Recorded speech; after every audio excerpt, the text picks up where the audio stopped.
Today, I'm serving up a morbid morsel, a bite-sized curiosity plucked from the shadowy corners of history. Short, strange, and just unsettling enough to stick in your teeth.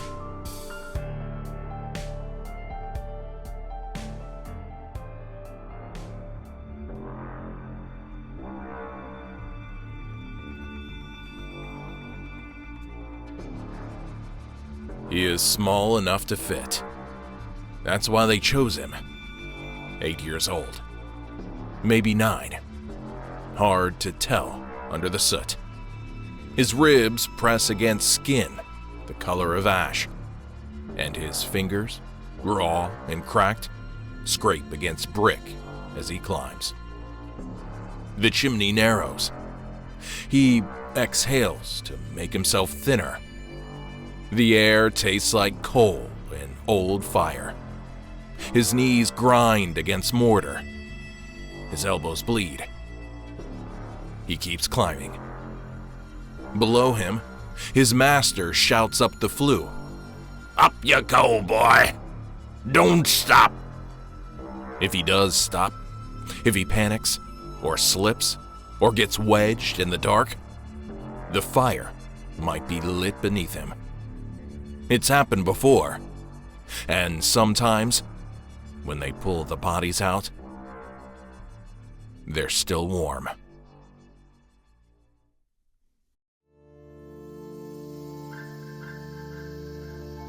In 18th and 19th century England, chimney sweeping was not just a dirty job.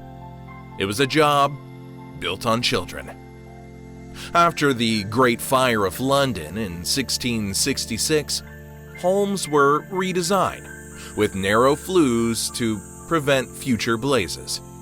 The chimneys became tighter, more winding, efficient, and impossible for grown men to clean. So they used boys, often orphans, often sold by impoverished parents, sometimes kidnapped. These children, called climbing boys, were apprenticed to master sweeps, who trained them to climb inside active chimneys to scrape away soot and creosote buildup. They were prized for one reason.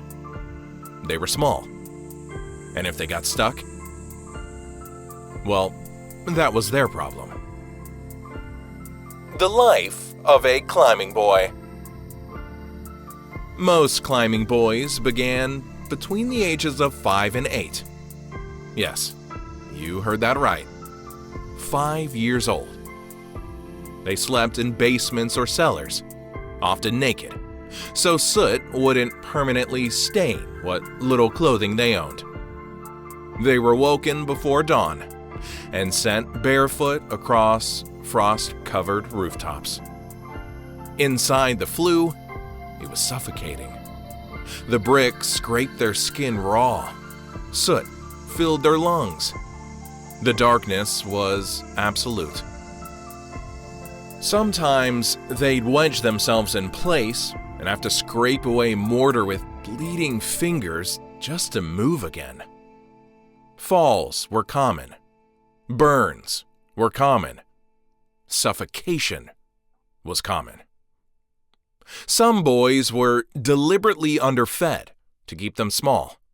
If they grew too large to fit in the chimneys, they were no longer useful. And usefulness was everything. The threat of fire.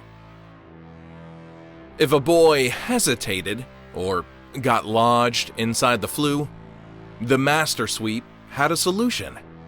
Light a small fire below him.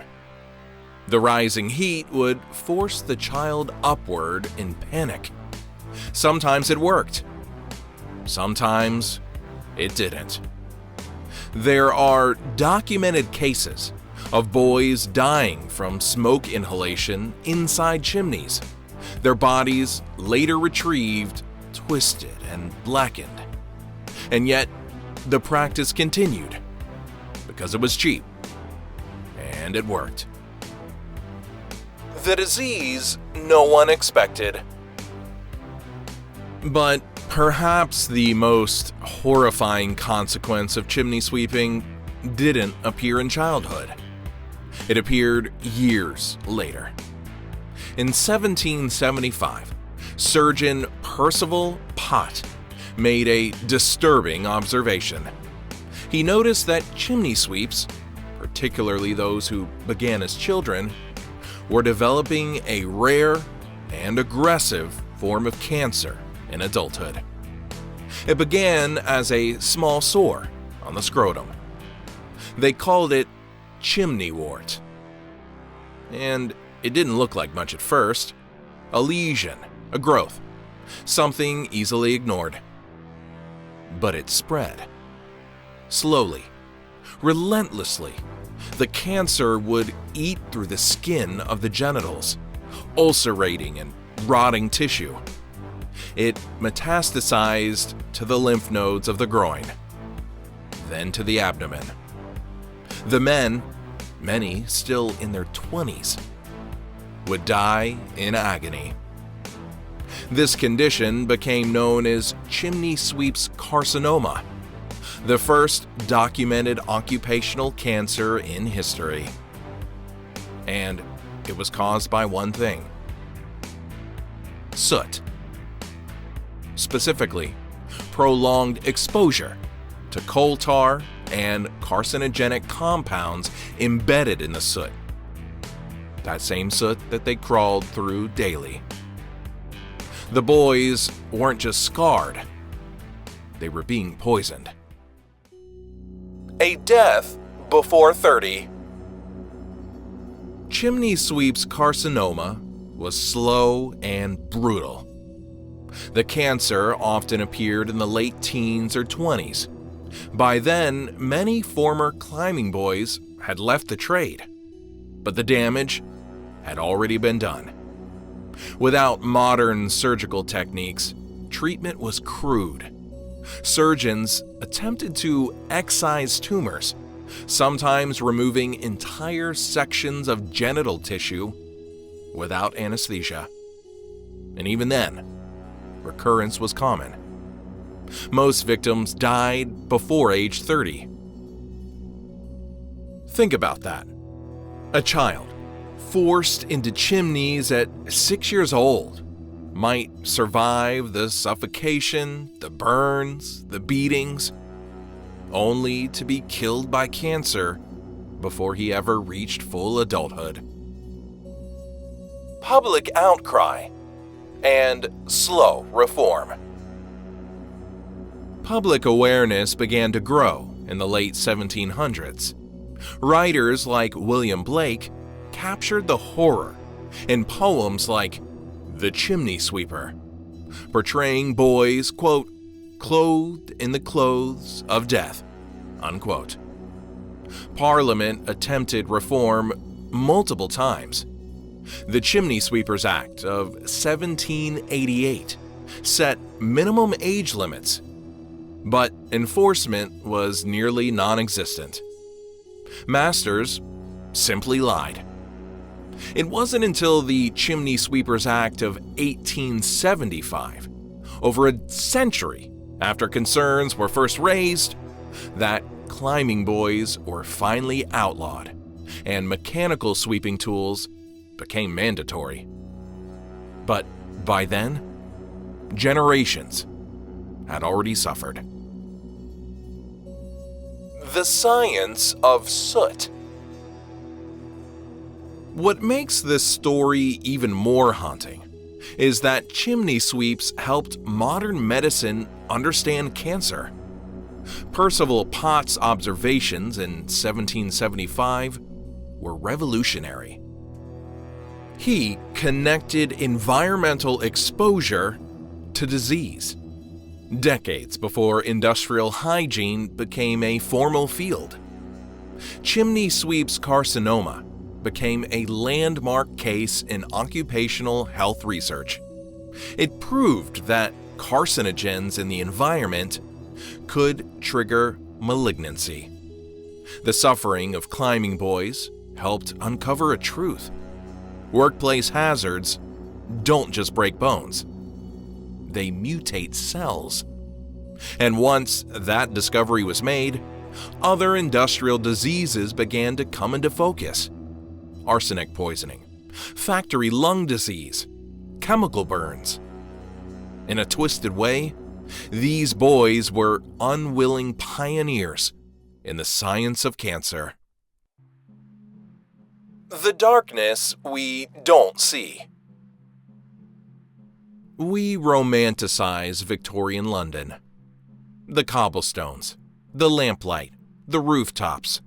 But between those bricks were children clawing upward through ash, blackened hands gripping mortar, soot settling into skin folds that would later become fatal. Their suffering wasn't supernatural. It wasn't mysterious. It was entirely preventable.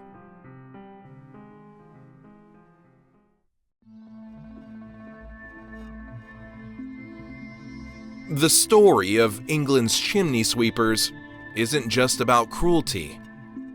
It's about convenience. It's about a society that decided the comfort of warm hearths was worth the cost of small bodies inside flues. They were boys in the black, nameless, faceless, replaceable. Until their scars began to bloom into tumors, until their pain forced medicine to pay attention. And even then, reform came slowly, and entirely too late for many. Here, history teaches us something uncomfortable. Progress often arrives only after enough children have suffered and died. So, next time you picture Victorian London, chimneys smoking gently against a gray sky, remember what made those chimneys clean and who paid the price. Before I wrap this episode up, I just want to share something. For those of you that follow me outside of the Morbid History podcast, you know that I love the horror genre. I write horror and I narrate horror audiobooks. You can check those out. Just get onto Amazon or Audible. Just search Thomas Gloom. But my love of horror actually inspired this very episode because a few years ago, around Christmas time, I was reading a Christmas-themed horror anthology. And the final story in that anthology was about a little boy, a chimney sweeper, in Victorian England. And the images and descriptions from that story have just stuck with me throughout the years.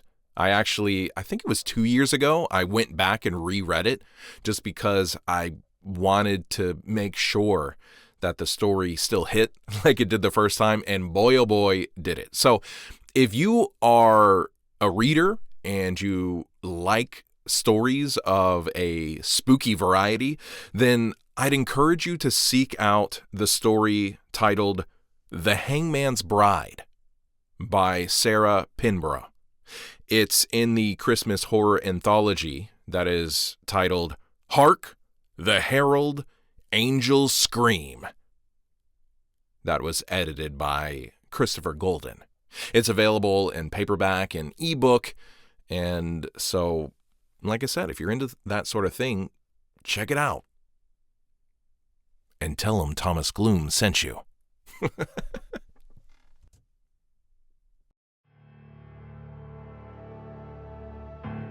And that, dear listeners, wraps up this Morbid Morsel. I'm your host, Thomas Gloom. And as you digest this nasty little treat, I know your hunger will once again grow. And when it does, I'll be back with more history for you to sink your teeth into. If you enjoyed this episode, please, for the love of God, leave a review. It really helps get the podcast out there. I'm not just saying this because other podcasters say this. We say this because it really aids in the algorithm.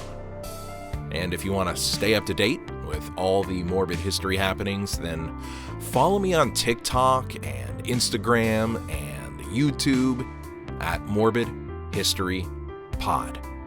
Be on the lookout for the next full-length episode of Morbid History in 2 weeks' time. Until then, share this episode with some friends. And stay curious.